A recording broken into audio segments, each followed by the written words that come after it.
Okay, well, good afternoon, everyone.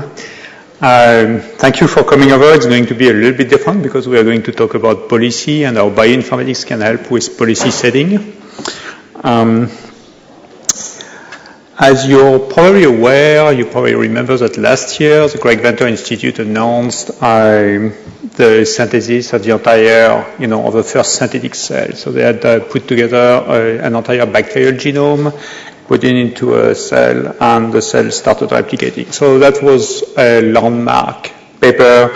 They were really, really good at spinning it around, and so a lot of people heard about it. And people started getting a little bit concerned about, what that meant in terms of the ethical and security consequences of that. What you may not remember is that in 2005, people used also gene synthesis to resurrect the strain of influenza that was responsible for the 1918 Spanish flu pandemic. And the way this happened, that is, maybe even more remarkable because that bug just didn't exist. The Craig Venters, they replicated something that exists in nature. In the case of the 1918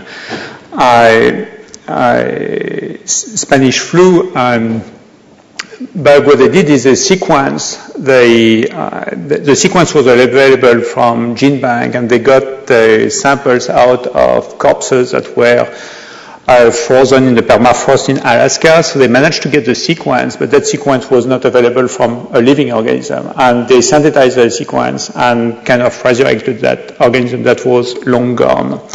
And, it was a legitimate experiment. It was, the purpose was to try to better understand why this strain of influenza was so deadly. But it was also very controversial, and science got a lot of heat for publishing this because, do you really want to have this bug floating around in a freezer somewhere, and do you want to tell people, how to do that kind of things? So that was kind of controversial. It's important to keep in mind that, when you start thinking about this, you need to think about biological warfare. And biological warfare is just as old as warfare itself. I mean, it's a table that comes from an article from the New York Times, the Washington Post. First cases of biological warfare 600 years before Christ. The most recent one that everybody has in mind is the 2001 anthrax incident, where letters containing anthrax spores were mailed to the US Senate and different media outlets just after 9/11. And since this is the latest incident, it's important we can use that to try to assess the potential damage of a biological attack like this one. So there are different components to the cost. You can start by thinking about the human cost of an incident like this. And it doesn't seem so terrible. 5 people died, 17 were infected and sick. I mean, no big deal, right? I mean, many more people die on the road every day, so why should we care so much about that? Well, that's only part of the cost. Another part of the cost is really the cleanup. Once you have anthrax spores potentially everywhere in a number of places, and they went through the mail, so they went through all the network of infrastructure that carries the mail, then you need to clean up the mess. And so, for instance, 2 of the postal facilities where these letters went through, the Brentwood postal facility, it was closed for 26 months. Cleaning up took more than 2 years, and it cost more than $130 million. Okay, there was another one postal facility in New Jersey. It was closed for 4 years, $65 million, right? So the FBI made an estimate that the entire cost of the cleanup and decontamination after these few letters were mailed through the U.S. postal system was over $1 billion. So, we're starting to talk about big, serious money there, but that's not it. There's also a political cost to it. It scared everybody really significantly. And so right after that, Congress started enacting taking different measures. The NIH budget for biodefense skyrocketed. They added $1.5 billion.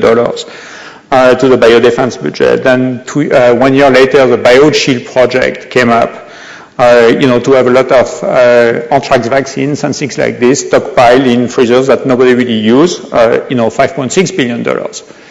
So, just 5 people died, but the cost of it was very significant. So, it's a rare incident, but the consequences are very dramatic. So the next step is, how easy is it to do? And especially if we use gene synthesis, is it only just people working in, highly secure labs that can get access to this technology or not? And gene synthesis is something that, you can do in any molecular biology lab, but there's also an industry that's emerging of gene synthesis companies. And essentially they have a website, you put the sequences that you want, you click submit, you give a credit card number, and a few days or weeks later, you get your DNA in a small vial like this. And so 2006, a reporter from The Guardian tried to order some components of the smallpox, which is a pretty deadly virus, some components of the smallpox genome from a gene synthesis companies, and they got it.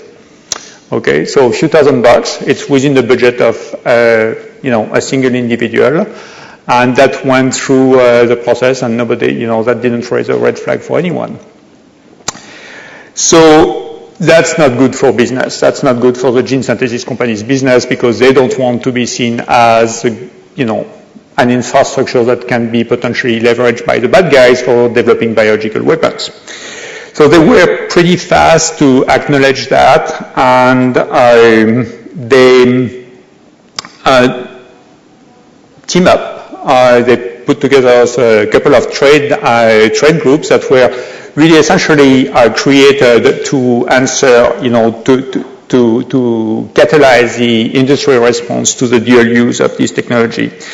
The largest of the two groups is the International Gene Synthesis Consortium.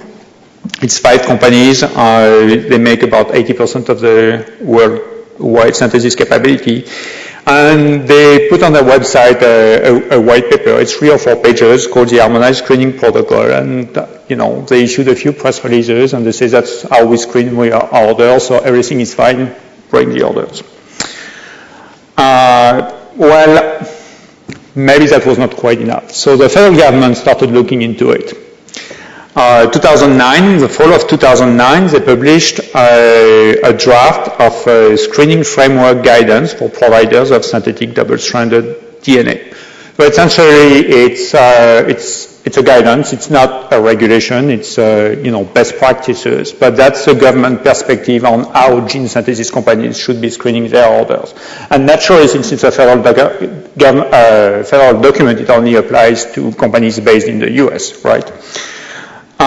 So there are different sections to this document. One is screening the customers. If somebody places an order and wants to have it delivered to a mailbox and insists on paying with cash, that may not be such a good idea to fulfill that order. You may want to ask a few questions and know who your customers are. Now, aspect was, trying to understand what the DNA sequence that they were ordering was. And there is another aspect about, keeping records of the orders they fulfill. And last but not least, if you have any questions, there is essentially the phone number of someone at the FBI that you could contact if you have any doubt about the orders that, somebody is placing. So, a lot of these points are fairly easy. The one where someone with bioinformatics skills could actually maybe help a little bit was really the sequence screening aspect.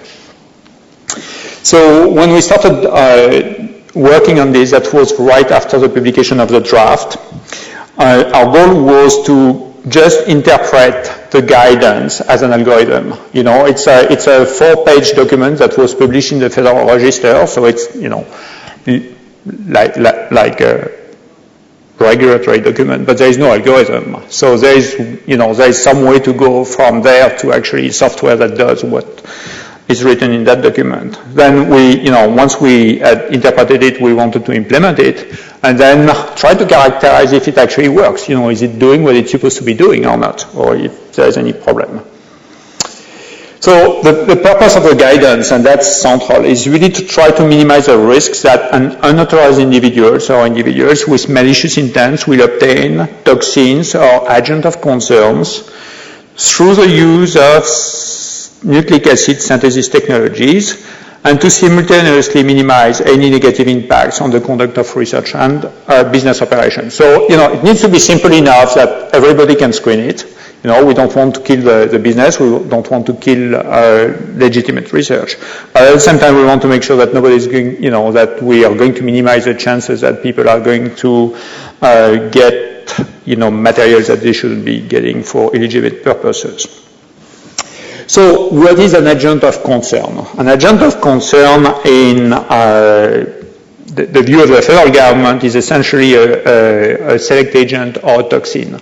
So the Center for Disease Control publishes a list of, I think there are about 80 different select agents, and you have things like Ebola, plague, and you have also some toxins, and some are because of the problem with human health, but there are also some that come from their consequences for the food chain and the agriculture.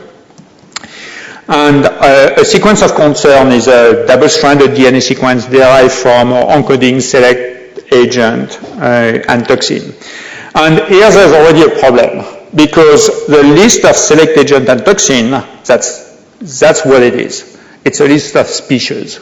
Okay, it's not a list of DNA sequencers. And getting from, this list of species to a list of sequencers is not something that's completely trivial. It's subject to interpretation. There is no registry there is not a subset of gene banks that's labeled select agent, right? So that was part of the, first problem.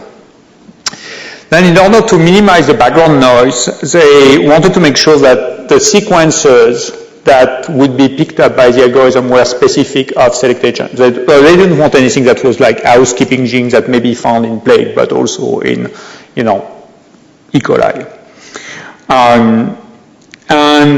But they were insisting on, you need to screen the DNA sequence, but you also need to screen for the amino acid sequence that's potentially coded by these DNA sequencers.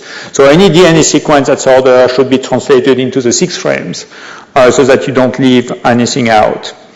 And in the draft, they provided an indication of how small a piece of DNA you should pick, and the cutoff was 200 base pair.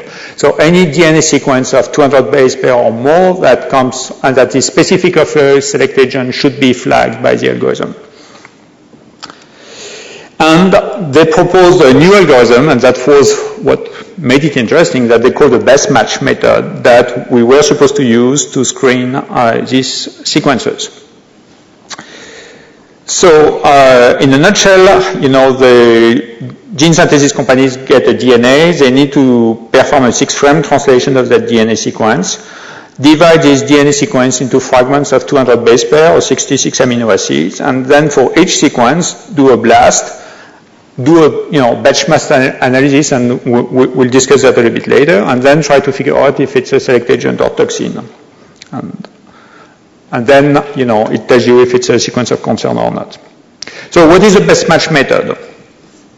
So the best match method, you apply it to a 200 base pair, you run blast against gene bank, and you end up with a number of output, and it's a small subset. And there are 2 parameters that we need to pay attention to. One is the percentage of identity, and the other one is the query coverage.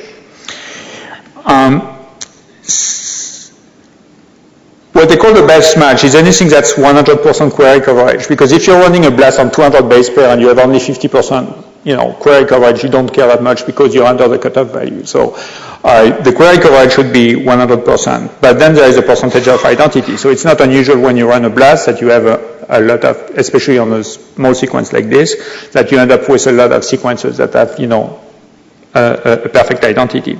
So best match is actually best matches. It's not only one, it can be, several. So here in that case, we have 2 best matches. coming from 2 different organisms. So now the question is, in which cases should we flag the best matches as coming from select agent? So there are 2 cases that are easy. In this case, we have two best matches that come from 2 different species of Bacillus, Bacillus subtilis, Bacillus cereus. None of them are select agents. Okay, so that's easy. No worry. Go ahead with the synthesis. It's okay. The other easy case is when you have several best matches and all your best matches are on the select agent list. So in this case, it's also a big red flag. It's really select agent. So it's a hit. Give a call to your customer, try to figure out why they need to work with this sequence. And then there is a case that's in between where, for instance, you have a DNA sequence that comes from, that can be found in Bacillus anthracis, anthrax, and Bacillus cereus, which is not a select agent. So that's something that, you find in the genome, but that's really not specific of anthrax. So the government reason why in this case, since it's not specific of the one that's dangerous, the sequence in itself is probably not a concern. So in this case, the recommendation is that, the sequence should pass because it's not unique to it's not specific of a select agent. So that's the best match method. So we implemented all of this into a software that, does a 6-frame translation, break down into small pieces, does a best match method. There's also a case, a specific case, make sure that we don't miss 200 base pairs, that could be contiguous but not in the initial split of the sequence into smaller fragments. And now there is a question of how actually you run the software. So first inclination, use the BLAST server on the NCBI website. And, this is attractive because it's faster per BLAST. They have a pretty big infrastructure over there. You don't really need to have a very beefy computer to run that. GenBank is over there, so you don't have to download GenBank. There's only one problem is that, there are some limitations. So you can only run 1 BLAST at a time. And this algorithm requires actually running 40 blasts per kilobases. So, if you wait 40 times 1 blast, that can take a long time, even though it's only 200 base pair per blast. The other problem for the industry is the lack of privacy, because the IP associated with the sequences that they synthesize is pretty sensitive. They're not supposed to send that over the network.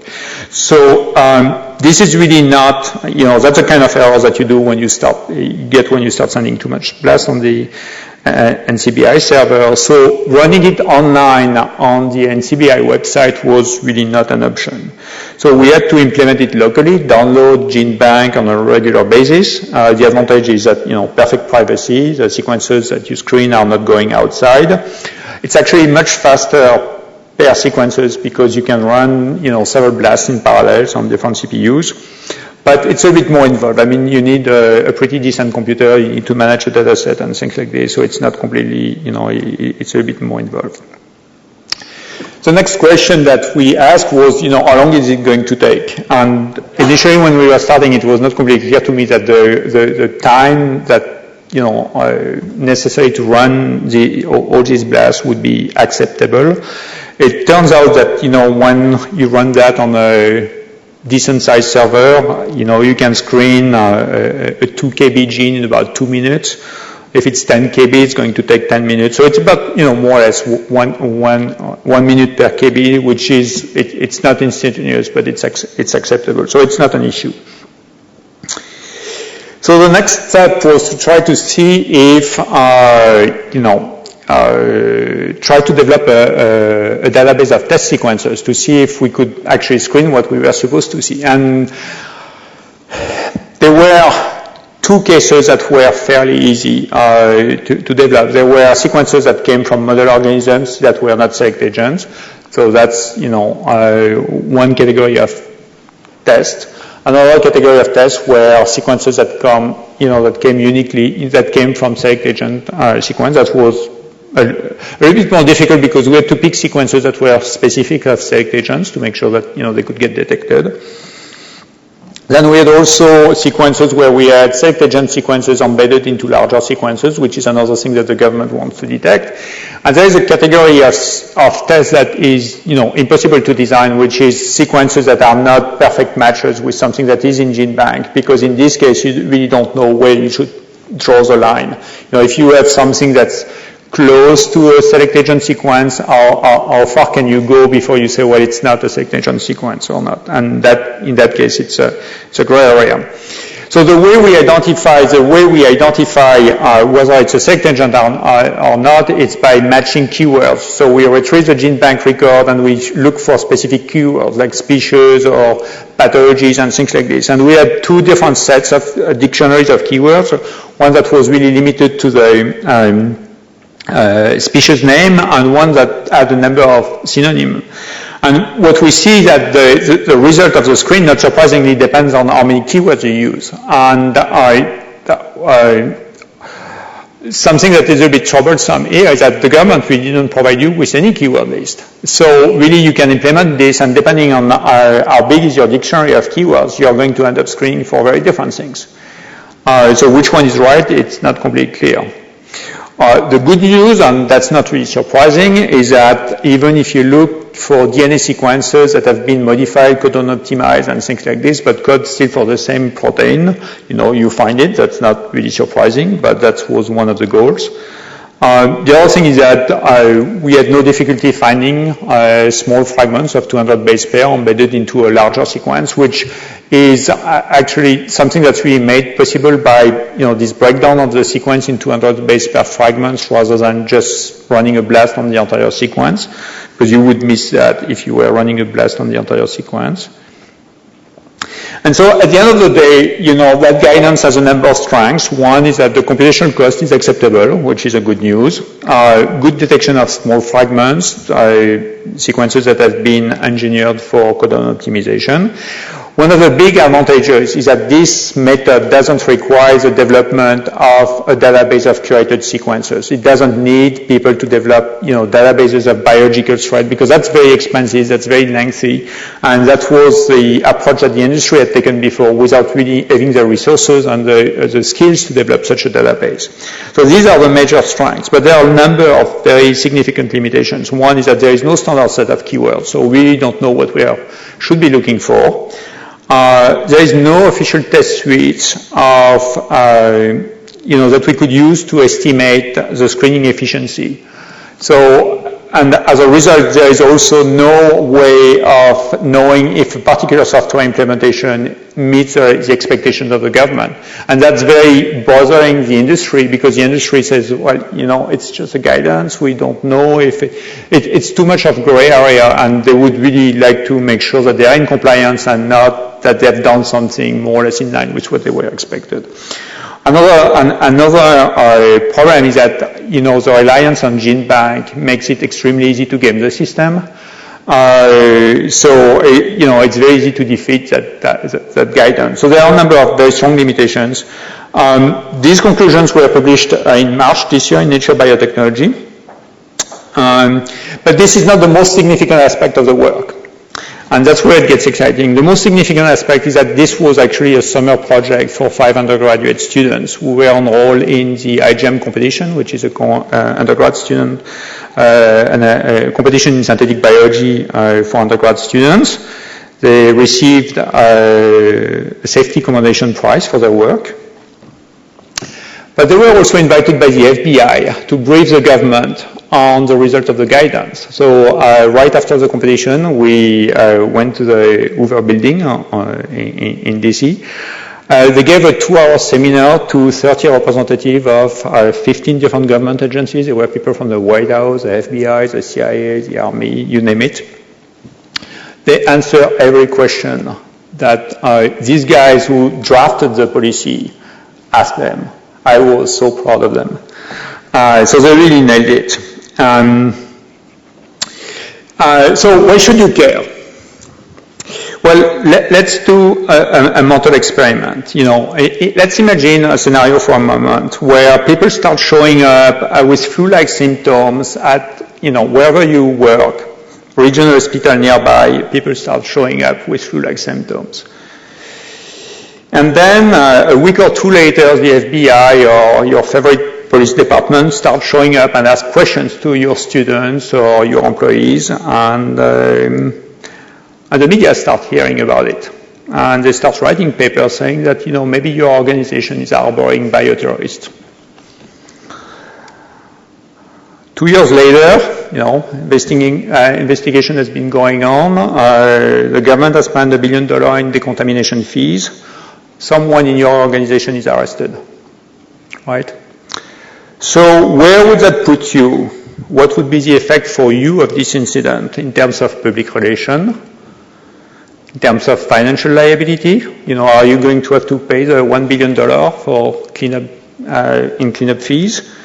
If you're working for a company, what would be the effect on your stock value? If you're working for a university, what would be your effect in your ability to secure grants?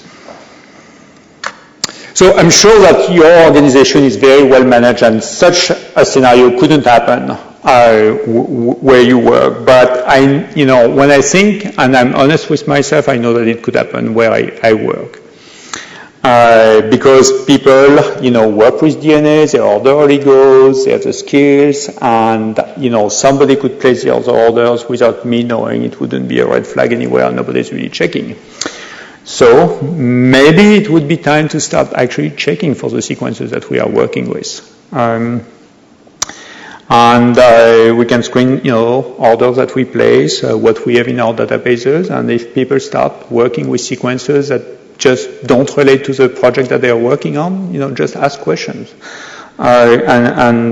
This simple measure can go a long way in terms of making the world a little bit safer. The other thing is that it was the first time that I actually got involved in a policy project, and I found that extremely rewarding. And I learned several lessons. One is that we should not be afraid of policies, and we should start by policing ourselves. It's important to keep in mind that the anthrax problem, the anthrax incident actually started in an army facility. It was not a guy in a cave or working in a garage. It was someone working in a very legitimate organization. But that organization was not able to actually manage that person properly and provide the oversight that it required. So the bad guy is not necessarily, on the other side of the world. He may be the one that we should be worried about is the one that is working with us, potentially working with us. And in many cases, people don't really like to think about these things, but on the other hand, we should acknowledge that we have, security policies all the time. You probably don't share your computer password with other people, or you probably don't share your security badge, and things like this. You don't give your credit card to somebody else.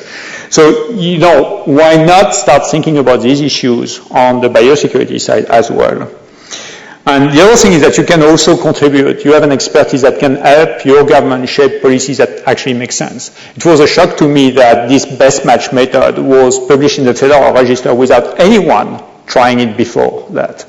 Okay, and it was very surprising to see that the government was actually so grateful that we volunteered some research capabilities to help them define better policies. They're paying for most of our salaries and things like this. You would imagine that they have access to that, but they don't have the expertise and they don't have access to our services unless we volunteer them. So your government probably needs you, and if you help them, you're probably going to end up with better policies and regulation than if you just ignore the issue. So very quickly, we keep moving forward with that biosecurity of synthetic DNA. We are going to try to compare the federal guidance with the industry practice, combine them into an integrated software that would combine both of them. The software is already available from SourceForge, been licensed with the Apache license, and we're going to help work towards certification. We also noticed by talking to people that the same screen can be applied to other regulations. For instance, the regulation of GMOs and things like this could also be approached in the same way. And we're also trying to find other applications of these sequence screenings because that's really the best way of getting this research actually funded.